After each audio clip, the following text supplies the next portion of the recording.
कृष्णा हरे राम राम राम हरे हरे, हरे कृष्णा कृष्णा कृष्णा हरे हरे, हरे राम राम राम हरे हरे। नमो पंकजनाभाय, नमो पंकजमालिने, नमो पंकजनेत्राय, नमस्ते पंकजांग्रये। ग्रंथराज श्रीमद् भागवत महापुराण की जय। श्रील प्रभुपाद गुरु महाराज की जय। अनंत कोटि वैष्णव वृंद की जय। नवाचार्य श्रील हरिदास ठाकुर की जय। निताय गौर हरि प्रेमानंदे, हरि हरि बोल। All glories to Simple devotees, all glories to Simple devotees, all glories to Shri Guru and Shri Guranga, all glories to divine grace। Srila Prabhupada की जय। श्री श्री जगन्नाथ बलदेव सुभद्रा चक्र सुदर्शन की जय। श्री श्री गौर निताय की जय। श्री श्री पंचतत्व की जय। नरसिंहदेव प्रहलाद महाराज की जय। श्री श्री गोपाल जी की जय। समस्त गुरु परंपरा की जय। निताय गौर प्रेमानंदे, हरि हरि बोल। आप सब भक्तों का स्वागत है श्रीमद् भागवतम की कक्षा में। हम लोग श्रीमद् भागवत महापुराण का दूसरा स्कंद और दूसरे स्कंद का हम लोग चौथा अध्याय पढ़ रहे हैं, जिसका नाम है सृष्टि प्रकरण, और इसका श्लोक संख्या हम लोग पढ़ रहे हैं 15वां श्लोक पढ़ रहे हैं इसका, जिस प्रकार से। तो आइए। यत् कीर्तनम यत् स्मरणम यदीक्षणम यद्वंदनं य श्रवणं यदर्हणं लोकस्य सद्यो विधुनोति कल्मषं तस्मै सुभद्रा श्रवसे नमो नमः। तस्मै सुभद्रे श्रवसे नमो नमः। यत् कीर्तनं यत् स्मरणं यदीक्षणं यद्वंदनं य श्रवणं यदर्हणं लोकस्य सद्यो विधुनोति कल्मषं तस्मै सुभद्रा श्रवसे नमो नमः। तस्मै सुभद्रे श्रवसे नमो नमः। हरे कृष्ण। हरे कृष्ण प्रभु जी। यत् कीर्तनं यत् स्मरणं यदीक्षणं यद्वन्दनं यत् श्रवणं यदहरणं लोकस्य सदो विधुनोति कल्मषा तस्मै सुभद्रा श्रवसे नमो नमः। हरि बोल। और कोई भक्त? हरे कृष्ण। यत् कीर्तनं यत् स्मरणं यदीक्षणं यद्वन्दनं यत् श्रवणं यदहरणं लोकस्य सद्यो विधुनोति कल्मषं तस्मै सुभद्रा श्रवसे नमो नमः। हरे कृष्ण। हरे कृष्ण। हरे कृष्ण तो प्रभु जी। यस प्रभु। यत् कीर्तनं यत् स्मरणं यत् स्मरणं यत् वन्दनं यत् शरणं यत् अरणं लोकस्य सद्यो विधुन्ति कल्मषं तस्मै सुभद्रा सर्वेशे नमो नमः। हरे कृष्ण। हरे कृष्णा। और कोई भक्त? ओके। तो हमने कल देखा किस प्रकार से भगवान का धाम जो है कमल की पंखुड़ियों के समान है। सारी पंखुड़ियां बैकुंठ हैं और उनके बीच में जो स्पेशल पॉइंट होता है वो गोलोक वृंदावन धाम है। और ऐसे असंख्य बैकुंठ भगवान के हैं। हमने देखा था कि जो सुखदेव गोस्वामी है वो भगवान की चर्चा करने से पहले भगवान को ग्लोरीफाई कर रहे हैं, है ना, भगवान को प्रणाम कर रहे हैं। भगवान को कह रहे हैं मैं ऐसे भगवान को प्रणाम करता हूँ जो यदुवंशियों के संगी हैं। अब भक्तों के लिए वो हमेशा समस्या बने रहते हैं, लेकिन भौतिक और आध्यात्मिक दोनों जगतों के भोक्ता वास्तव में श्री कृष्ण है ना। और हमने देखा कि उनके तुल्य कोई भी नहीं है और उनका जो धाम है, दिव्य धाम है, वो अमाप्य है। अमाप्य मतलब उसका कोई मेजरमेंट हो नहीं सकता, है ना, ऐसा भगवान का धाम। ओके, तो आज हम आगे ये वाला श्लोक पढ़ेंगे। यत् कीर्तनम यत् स्मरणम यदीक्षणम। फिर आगे सुखदेव गोस्वामी कह रहे हैं मैं उन सर्व मंगलमय भगवान श्री कृष्ण को सादर प्रणाम करता हूँ जिनके यशोगान स्मरण व दर्शन वंदन श्रवण तथा पूजन से पाप करने वाले के सारे पाप फल तुरंत धुल जाते हैं। देखिए, कह रहे हैं कि मैं भगवान को प्रणाम करता हूँ। अगर हम भगवान का यशोगान करते हैं, स्मरण करते हैं, दर्शन करते हैं, वंदन करते हैं, श्रवण करते हैं और पूजन करते हैं, तो ये करने मात्र से भगवान के जो किसी जीव के पाप होते हैं वो पाप फल तुरंत नष्ट हो जाते हैं, तुरंत धुल जाते हैं। तो कौन ऐसा अभाग्यशाली होगा जो भगवान के इन पवित्र नामों का स्मरण वंदन दर्शन श्रवण और कीर्तन नहीं करना चाहेगा, ऐसा भगवान कह रहे हैं, है ना। तो तात्पर्य देखेंगे।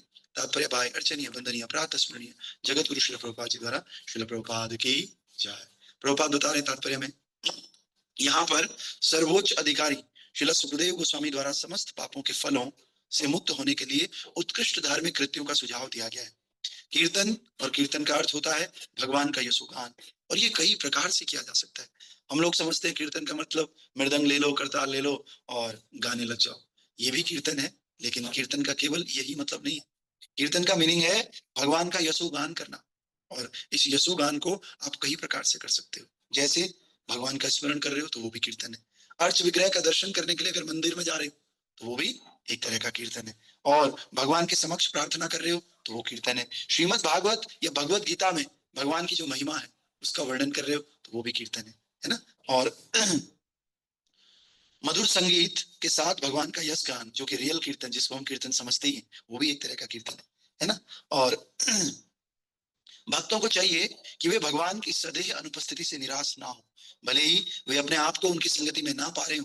कीर्तन, श्रवण, स्मरण आदि, ये तो सभी या इनमें से कुछ एक या केवल एक भक्ति की विधि हमें उपयुक्त प्रकार से भगवान की प्रेममय दिव्य सेवा संपन्न करके उनके सानिध्य का वांछित फल प्रदान कर सकती है। तो भक्तों, आपको ये नहीं सोचना चाहिए कि परम भगवान श्री कृष्ण जैसे द्वापार युग में थे, जैसे त्रेता युग में राम जी के स्वरूप थे, और द्वापार में कृष्ण के रूप में इस धरती पर थे, ऐसे तो भगवान श्री कृष्ण अभी है नहीं है। तो निराश नहीं होना चाहिए। क्यों? क्योंकि भगवान अपने किसी भी एक प्रेममय आदान प्रदान के स्वरूप में यहाँ पर है। चाहे वो उनका कीर्तन हो, चाहे उनकी श्रवण की विधि हो, चाहे उनका स्मरण हो, या कोई भी एक विधि, उस विधि के माध्यम से भगवान साक्षात रूप में इस धरती पर विराजमान है, ऐसा प्रभुपाद जी बता रहे हैं ना। यहाँ तक कि वो कह रहे हैं अगर ऐसी दिव्य प्रेममय सेवा हम संपन्न करते हैं भगवान की, तो हमें वही वांछित फल प्राप्त होता है जो द्वापार युग में भगवान श्री कृष्ण के साथ साक्षात होने से होता था, है ना।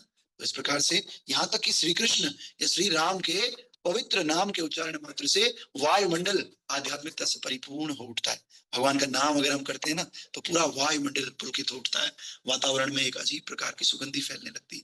ये भगवान के नाम का प्रभाव है, और ये नाम इतना पावरफुल है कि इस नाम को करने से सब लोगों की मुक्ति हो जाती है ना, और सब लोग इस भव सागर से तर जाते हैं। तो इसलिए संत बताते हैं, राम कहने से तर जाएगा, पार भव से उतर जाएगा, कृष्ण कहने से तर जाएगा, पार भव से उतर जाएगा। हरे कृष्णा कृष्णा कृष्णा हरे हरे, हरे रामा राम रामा हरे हरे, हरे कृष्णा कृष्णा कृष्णा हरे हरे, हरे रामा राम राम हरे हरे। तो ये भगवान का पवित्र नाम, इसका उच्चारण करने से हम भव सागर से पार हो सकते हैं, है ना। तो इसीलिए चैतन्य महाप्रभु ने कहा, नाम गाने सदा रुचि। हमें हमेशा भगवान के नाम को गाने में रुचि दिखानी चाहिए, है ना। इस रुचि से हमारा भगवत धाम निश्चित हो सकता है। तो हमें अच्छी तरह जान लेना चाहिए, जहां भी ऐसी शुद्ध दिव्य सेवा की जाती है वहां भगवान विद्यमान रहते हैं। हमें ये नहीं सोचना कृष्ण तो चले गए कलयुग में, है ना, कृष्ण स्वधामो उपगते धर्म ज्ञानाभिधि कृषि कह रहे हैं कृष्ण तो चले गए अपने पार्षदों के साथ इस संसार से, लेकिन वो एक बात छोड़ करके क्या गए, इस भागवतम छोड़ करके गए। ये भागवत कथा अगर हम नित्य करते हैं तो हम नित्य कृष्ण का संग कर रहे हैं। यकीन मानिए, साक्षात कृष्ण बैठ करके हम लोगों को संग प्रदान कर रहे हैं। इसलिए हमें इस भागवतम को कभी नहीं छोड़ना चाहिए। जैसे आज मैं देख रहा हूँ केवल 27 लोग आ रखे, बाकी लोग पता नहीं किधर है, वो कृष्ण का संग नहीं करना चाहते हैं मेरे ख्याल से। तो हमें कृष्ण का संग एक दिन के लिए भी नहीं छोड़ना है। और कृष्ण का संग कलयुग में क्या है, पुनार को धनुर्धिता। ये जो भागवतम है, भागवतम कृष्ण का संग है ना। इस भागवतम को नित्य प्रति हमें सुनना है। इसी प्रकार भगवान निरपराध कीर्तन संपन्न करने वाले को भगवान का सकारात्मक सानिध्य प्राप्त होता है। तो जब कोई बिना अपराध के भगवान के भक्तों का संग करता है और भक्तों के संग में कीर्तन करता है, तो इस कीर्तन का उसको सकारात्मक सानिध्य प्राप्त होता है ना। इसी प्रकार कुशल मार्गदर्शन के अंतर्गत संपन्न किए गए स्मरण तथा वंदन से भी वांछित फल प्राप्त हो सकता है। तो हम लोगों को कुशल मार्गदर्शन में रहना है। बिना गाइडेंस के भक्ति नहीं कहलाती। गाइडेंस में भक्ति करनी है किसी भक्तों के, है ना। तो जब हम इसी गाइडेंस के साथ भक्ति करते हैं, स्मरण करते हैं, वंदन करते हैं, तो इससे वांछित फल प्राप्त होता है, डिजायर जो हमारा फ्रूट है वो प्राप्त होता है। लेकिन बिना गाइडेंस के करेंगे, आप बोलोगे हमें तो कोई फल ही नहीं मिल रहा है, तो नहीं मिलेगा, क्योंकि भक्ति गाइडेंस में की जाती है। अरे संसार में आप पीएचडी करने जाओ तो भी आपको एक गाइड दिया जाता है इनके अंडर में पीएचडी करनी, और छोटे से छोटा बच्चे से लेकर बड़े से बड़ी पढ़ाई तक किसी ना किसी गाइडेंस में होती है। तो इतना बड़ा भगवान का धाम प्राप्त करना है, इतनी बड़ी यात्रा है भगवत धाम प्राप्त करना है, जन्म मृत्यु जरा व्याधि कई जन्मों के कष्ट और क्लेश, इनको छोड़ करके भगवान के धाम हमने जाना है, इतना आसान थोड़ी है, ठीक है। इस यात्रा के लिए तो हमें गाइड की आवश्यकता पड़ती है, इसीलिए हमें उचित निर्देशन में भगवान की भक्ति करनी चाहिए, तभी हमें फल प्राप्त होता है। तो मनुष्य को चाहिए कि वो भक्ति के स्वरूपों को स्वतंत्र रूप से नहीं चढ़े। कोई सोचेगा मैं अपने आप भक्ति कर लूंगा, मुझे किसी की गाइडेंस की आवश्यकता नहीं। तो प्रभुपाद बता रहे मनुष्य को चाहिए वो स्वतंत्र रूप से भक्ति के अपने आप नियम नहीं बनाने चाहिए कि मैं तो ये मानता हूँ, मुझे तो ये लगता है, ऐसा नहीं होता है ना। तो हमें तो कभी कभी सड़क पे रस्सी पड़ी होती तो हमें लगता है ये सांप है, तो हम हर समय सही थोड़ी हो सकते हैं, है ना, क्योंकि हमारी इंद्रियां अपूर्ण है, हमारे अंदर दोष है, क्योंकि हम मनुष्य हैं, देवता या ईश्वर थोड़ी है जो जो हमें हर समय अच्छा ही लगेगा। इसलिए कह रहे हैं वो किसी मंदिर में जाकर भगवान के स्वरूप की पूजा कर सकता है, या किसी मस्जिद गिरजाघर में भगवान की निर्विशेष भक्तिमय प्रार्थना कर सकता है। मनुष्य निश्चय ही पाप फलों से छूट सकता है, बशर्ते वह मंदिर मस्जिद या गिरजाघर में पूजा करके पापों के फलों से मुक्त होने की आशा से जानबूझकर पाप न करने के बारे में सावधान रहे। बस मनुष्य ये सोच ले मुझे भगवान से जुड़ना है और मुझे पाप कार्यों से छुटकारा प्राप्त करना है, मुझे अपने जीवन में कोई पाप नहीं करना, बस मुझे दूसरे का बुरा नहीं करना है किसी भी तरह से, है ना, और भगवान से जुड़े रहना है और भक्तों के निर्देशन में भगवान की भक्ति करनी है ना। अतः भक्तिमय सेवा के बल पर जानबूझकर पाप करने की यह मनोवृत्ति नामनो बलाद यश यही पाप बुद्धि कहलाती है, और भक्तिमय सेवा के मार्ग में इस सबसे बड़ा अपराध है। कोई ये सोचे कि यार मैं भक्ति तो कर रहा हूं ना, और भगवान का नाम लेने से भगवान की भक्ति करने से सारे पाप एक क्षण में नष्ट हो जाते हैं। तो जैसे क्रिश्चियन लोग करते हैं, पूरे हफ्ते वो पाप करेंगे, इधर करेंगे उधर करेंगे, फिर संडे को जाएंगे चर्च में, और चर्च में जो है क्या है, ईसा मसीह के सामने सारे अपराध कबूल करेंगे और बोलेंगे मुझे क्षमा कर दीजिए, क्षमा। फिर जैसे ही मंडे आ गया, मंडे को फिर से वो पाप कार्यों में लग रहे हैं है ना। तो सुखदेव गोस्वामी भागवतम में इसको एक्सेप्ट नहीं कर रहे हैं, वो कह रहे हैं हमें पाप को खत्म नहीं करना है, पाप करने की प्रवृत्ति को ही खत्म करना है। तो जो भगवान है, भगवान क्या करते हैं, पाप को भी खत्म करते हैं, और भगवान की कथा, भगवान का संग इतना पावरफुल है, ये पाप तो खत्म करता ही है, पाप करने की प्रवृत्ति को भी खत्म करता है। तो ये एक अपराध है कि हम सोचे भगवान का नाम लेने से सारे पाप नष्ट हो जाते हैं, चलो अभी कर लेते हैं पाप, और फिर भगवान का नाम तो हम लेते ही हैं, लेंगे तो ये ठीक हो जाएगा, है ना। एक भक्त मुझे कहता है कि एकादशी टू एकादशी जो है ना, हम लोग एकादशी करते हैं तो 15 दिन हम पाप करते हैं, एकादशी के दिन सब, मैं तो इसलिए लेता हूँ कि 15 दिन हम जो पाप करते हैं एकादशी को खत्म हो जाते हैं ऐसा नहीं है, हमें एकादशी भी लेनी है, पाप अवश्य इससे खत्म होते हैं, हमें नाम भी लेना है, इससे भी अवश्य पाप खत्म होते हैं, लेकिन इस बुद्धि से नहीं लेना है कि मैं पहले तो पाप कर लूंगा और फिर इससे मिटा दूंगा, है ना। इसके लिए भगवान के नाम को यूज नहीं करना है, ठीक है। तो आइए, अतएव ऐसे पापों के खतरे से सावधान रहने के लिए श्रवण करना अत्यंत आवश्यक है। अगर कोई व्यक्ति चाहता है कि वो ऐसे पापों से बचा रहे, तो उसको क्या करना है, श्रवण करना है, कथा श्रवण करना है। श्रवण इतनी बड़ी प्रक्रिया है, इस श्रवण के माध्यम से हम सभी पाप करने के खतरों से बच जाते हैं। इस श्रवण विधि पर विशेष बल देने के उद्देश्य से ही श्रील सुखदेव गोस्वामी समस्त कल्याण का आवाहन करते हैं। आप देखेंगे भक्तिमय क्षेत्र में, चाहे वो गीता हो, चाहे वो भागवतम हो, चाहे सुखदेव गोस्वामी हो, चाहे स्वयं भगवान हो, वो क्या कर रहे हैं, एक ही बात पर बल दे रहे हैं, श्रवण श्रवण श्रवण, केवल सुनना सुनना सुनना। क्या सुनना है, वासुदेवा कथा, वासुदेव की कथा सुननी है और वासुदेव की भक्ति करनी है, ये सब लोग इसी पे बल दे रहे हैं। तो इसलिए हम लोगों को क्या करना है, केवल कथा सुनते रहना है, सुनते रहना, सुनते रहना। तो कैसे सुनना है, तो जो श्लोक हम बार बार बोलते हैं, आप लोग एक बार और सुन लीजिए, सदा सेव्या श्रीमद् भागवती कथा यस्य श्रवण मात्रेण हरिचित्त समाश्रयेत। हमेशा सेवन करना है, हमेशा सेवन करना है, किसका, श्रीमद् भागवती कथा, श्रीमद् भागवत की कथा करो। इससे क्या होगा, ये श्रवण मात्रेण हरिचित्त समाश्रयेत, जिसको सुनने से भगवान श्री हरि हमारे चित्त में आ जाते हैं, है ना, और इस चित्त को साफ करके हमें सारे पापों से क्लेशों से मुक्त कर देते हैं। तो इसके लिए हमें रोज सुनना होगा। तो कितने भक्त लोग मोबाइल के पास में हैं, जो लोग मुझे बता सकते हैं, जिनको ये याद हो गया, सदा सेव्या श्रीमद् भागवती कथा यस्य श्रवण मात्रेण हरिचित्त समाश्रयेत, जिनको ये याद हो गया वो हाथ खड़ा कीजिए। सॉरी प्रो को याद हो गया एक, और किसी को याद हुआ, कम से कम मैंने 7-8 बार बोल दिया इस लोग, अरे कोई सुनता ही नहीं। मैं 2-3 बार और बोलूंगा तो आपको ये याद हो जाना चाहिए, अमन प्रभु को याद हो गया, सौर्य प्रभु को याद हो गया, है ना, और किसी को याद हुआ ही नहीं।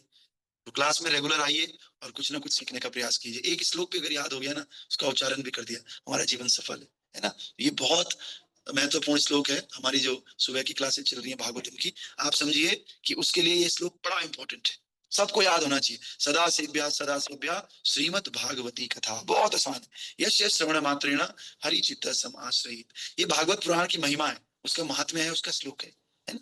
ये भी मैंने सुना था पहली बार, भगवान की कृपा से पहली बार याद हो गया था। इतना इंपॉर्टेंट श्लोक है, मतलब बहुत टफ नहीं है याद करने में, है ना, बहुत आसान है। तो आप लोग इसको याद कीजिए और भक्ति में आगे बढ़िए। तो आप लोगों से रिक्वेस्ट है, थोड़ा आप लोग देर में ज्वाइन कर रहे हो, आप लोग टाइम पे ज्वाइन कीजिए। अब मैं जल्दी हो गया हूँ तो आप लोग लेट हो गए, है ना। 6:30 बजे किसी भी हाल में we have to start and we have to join, है ना।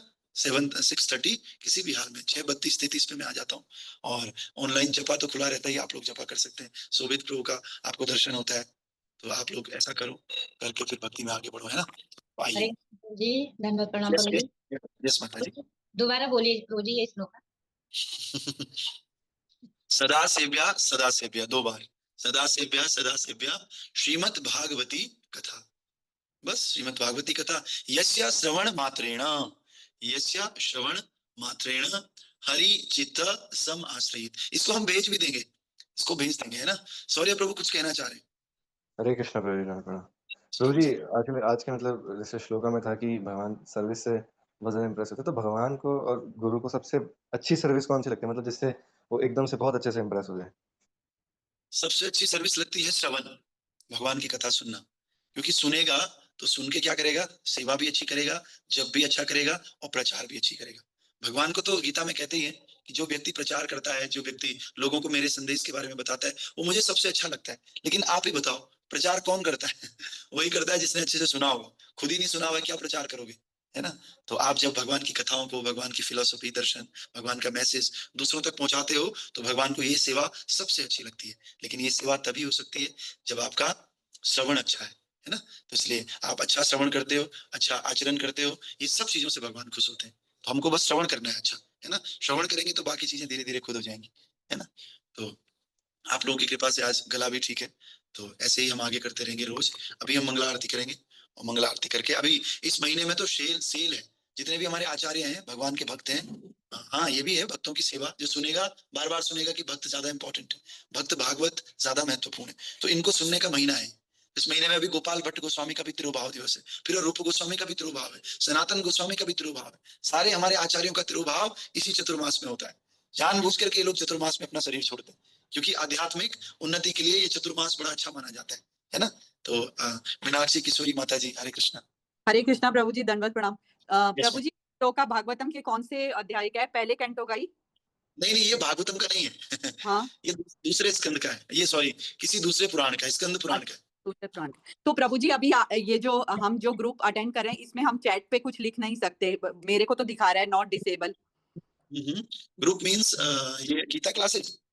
नहीं प्रभु जी, हाँ, ये वाली क्लास में अगर हमको चैट में लिखना चाहें तो वो पॉसिबल नहीं है, या अच्छा मेरे कुछ है प्रॉब्लम, अच्छा कुछ अच्छा, तो कपिल डिसेबल। प्रभु है क्या? आप देख लो इसको, चैट को तो ठीक कर दो आप लोग। कपिल और प्रभु, हाँ प्रभु जी, ये वाला श्लोका आप ग्रुप में डाल देना, ठीक हाँ है? ठीक है, ग्रुप में डाल देंगे इसको, है ना। थैंक यू हाँ, प्रभु और जी। लोग लिखते हैं क्वेश्चन, पता नहीं आपको क्यों नहीं दिखा रहा है। चलो ये लोग देख लेंगे, सेटिंग ठीक कर लेंगे, है ना। ओके प्रभु जी। श्रील प्रभुपाद की जय, श्री गुरु महाराज की जय, अनंत कोटि वैष्णव वृंद की जय, नमाचार्य कृष्ण दास ठाकुर की जय।